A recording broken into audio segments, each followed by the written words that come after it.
E aí, pessoal, tudo bem? Prontos para mais um mergulho profundo com a gente. Preparados. Hoje a gente vai se aventurar pelas páginas de O Ego é Seu Inimigo, do Ryan Holiday. Ah, esse livro é fantástico. Eu já ouvi essa frase, o ego é seu inimigo, em tantos contextos diferentes, sabe? Que fiquei curioso para desvendar o livro de uma vez por todas. Boa. Uma frase dessas realmente te deixa instigado, né? E já no comecinho do livro, me deparei com aquela analogia da madeira torta, lembra? Que tanto o Aristóteles quanto o Kant usaram para falar da natureza humana. Ah, sim, a madeira torta. Mas eles tinham visões diferentes, né? O Aristóteles achava que a gente podia endireitar a madeira com esforço, enquanto o Kant era mais pessimista e dizia que nunca seríamos realmente retos. E aí, qual a sua visão? Qual te convence mais? Olha, essa é uma pergunta complexa, né? Difícil dizer qual visão pega mais. Mas essa analogia é poderosa para nos fazer refletir sobre a nossa própria natureza. Verdade. E essa busca por retidão parece ainda mais desafiadora no mundo de hoje, né? Com tanta autopromoção, toda busca por validação. É como se o ego fosse inflado a cada curtida, a cada comentário. Total. E o Ryan Holiday vai fundo nessa questão.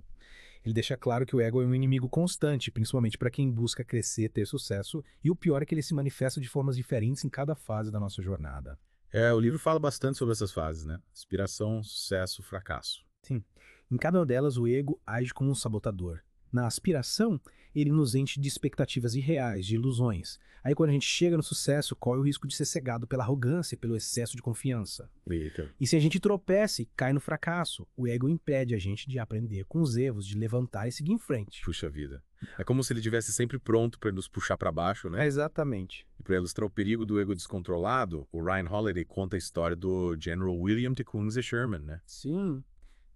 General incrível. Ele saiu lá do cantinho, lutou na Guerra Civil Americana e fez grandes coisas. Mas o mais legal é que ele sempre manteve os pés no chão, focado na missão, sem se deixar levar pela fama. Ele é um exemplo daqueles que a gente admira, né? Porque mostra que a gente pode ter ambição, ter sucesso, sem se tornar refém do ego. Ele não era apegado à autopromoção, sabe? Se preocupava mais em fazer o que precisava ser feito do que em receber os louros da vitória. E, no final, essa postura que o torna um líder tão eficaz. Ele realmente colocava a ação silenciosa em prática, né? Essa ideia de que o trabalho fala por si só, sem precisar ficar alardeando para os quatro cantos. É isso aí. É sobre fazer acontecer em vez de ficar só na conversa. E essa postura também nos blinda daquela cilada de confundir a aparência com a essência, né? De achar que ter os sinais externos de sucesso é a mesma coisa que ter sucesso de verdade. Totalmente. O Ryan Holiday usa o exemplo do Howard Hughes para mostrar isso, né? Cara, herdou uma fortuna, tinha tudo para ter uma vida incrível, mas se perdeu nos seus próprios delírios, nos excessos, o ego totalmente inflado, sabe? E triste, né? Uma vida com tanto potencial desperdiçada por causa do ego. É, uma história pra gente refletir bastante. E para evitar que a gente caia nessa mesma armadilha, o Ryan Holiday propõe a sobriedade como um antídoto para o sucesso. Sobriedade. Mas não no sentido literal da palavra, né? Ele usa a sobriedade como sinônimo de manter os pés no chão, de resistir à tentação da arrogância, de continuar aprendendo e crescendo, mesmo quando a gente alcança grandes coisas. Entendi. É como se a gente reconhecesse que o sucesso é uma jornada, não um destino final. E que a gente precisa ter cuidado para não deixar o ego tomar conta do volante. É isso aí. E quando a gente fala em líderes que demonstram essa sobriedade, me vem logo à mente a Angela Merkel, sabe? A Merkel. Ela nunca foi de fazer holofote, né? Sempre foi vista como uma líder pragmática, racional, focada em resultados. Ela é um ótimo exemplo de como a gente pode ter uma carreira sólida, ter poder, sem se render aos jogos de ego que são tão comuns nesse meio.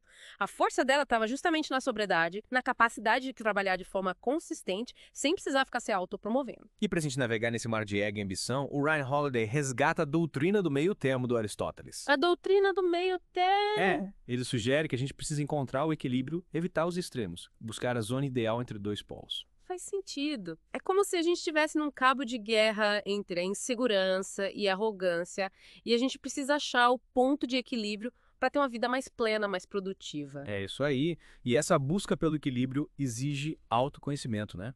Pra gente estar sempre atento aos nossos pensamentos e comportamentos para não cair nas armadilhas do ego. Com certeza. Um trabalho interno constante, mas que vale a pena. E aí, pessoal, de volta para a segunda parte do nosso mergulho em O Ego é Seu Inimigo. Na primeira parte, a gente viu como o ego pode ser um baita sabotador em todas as fases da nossa jornada, né? Da aspiração ao sucesso e até no fracasso. É verdade. O ego não dá trégua mesmo. E agora eu queria voltar naquela ideia da ação silenciosa, que o Ryan Holiday tanto defende, me parece que hoje em dia tem muita gente mais preocupada em parecer ocupada do que em realmente produzir algo de valor, né? Tipo, vou mostrar pra galera o quanto a gente tá fazendo, o quanto a gente é importante. Pois é, parece que a gente precisa provar o tempo todo que tá fazendo alguma coisa. E essa necessidade de autopromoção acaba tirando o foco do que realmente importa, né? Do trabalho, da dedicação, do aprendizado constante. A gente acaba caindo na armadilha de querer mostrar serviço, sabe? Principalmente quando tá começando em algo novo, quer mostrar pra todo mundo que é capaz, mas se perde no caminho. Exatamente. E o Ryan Holiday usa a história do Upton Sinclair para ilustrar isso, lembra?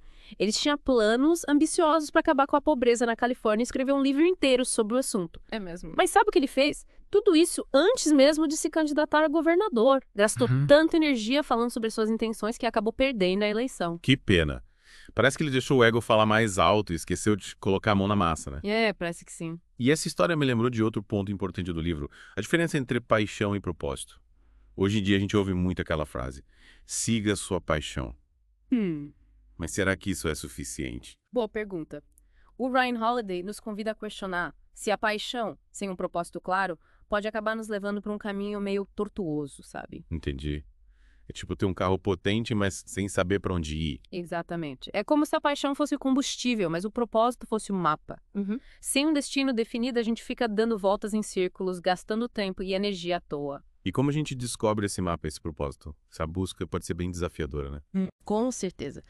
Mas o Ryan Holiday dá algumas dicas pra gente. Ele falou da importância de ser mentores, pessoas que já trilharam um caminho parecido com o que a gente quer seguir e que podem nos orientar, compartilhar suas experiências e até nos alertar sobre os perigos do ego no caminho. Ah, os famosos conselhos de quem já passou por isso. Isso aí. Ele até sugere que a gente procure mentores em livros, em biografias, nas histórias de pessoas que a gente admira. Buscar inspiração nas histórias de quem já chegou lá, né?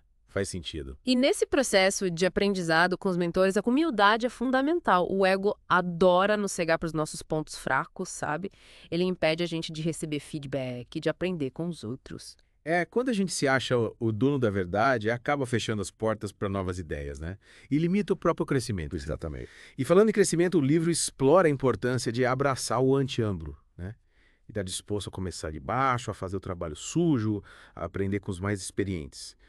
Mas como colocar isso em prática num mundo que valoriza tanto o sucesso rápido, o reconhecimento imediato? É um desafio tanto. Abraçar o antiâmbulo é ter a consciência de que o sucesso duradouro é construído tijolo por tijolo, sabe? Com trabalho duro, dedicação, paciência. É ter humildade e entender que, às vezes, o caminho mais rápido pro topo é começar servindo os outros, né? Aprendendo com quem já tá lá. Isso aí. É como se a gente estivesse construindo uma base sólida para alcançar voos mais altos. O Ryan Holiday usa o exemplo do Benjamin Franklin para ilustrar isso, né? Ele começou como aprendiz de impressor na gráfica do irmão e, mesmo tendo talento para escrita, se dedicou a aprender todos os aspectos do ofício antes de se aventurar como autor.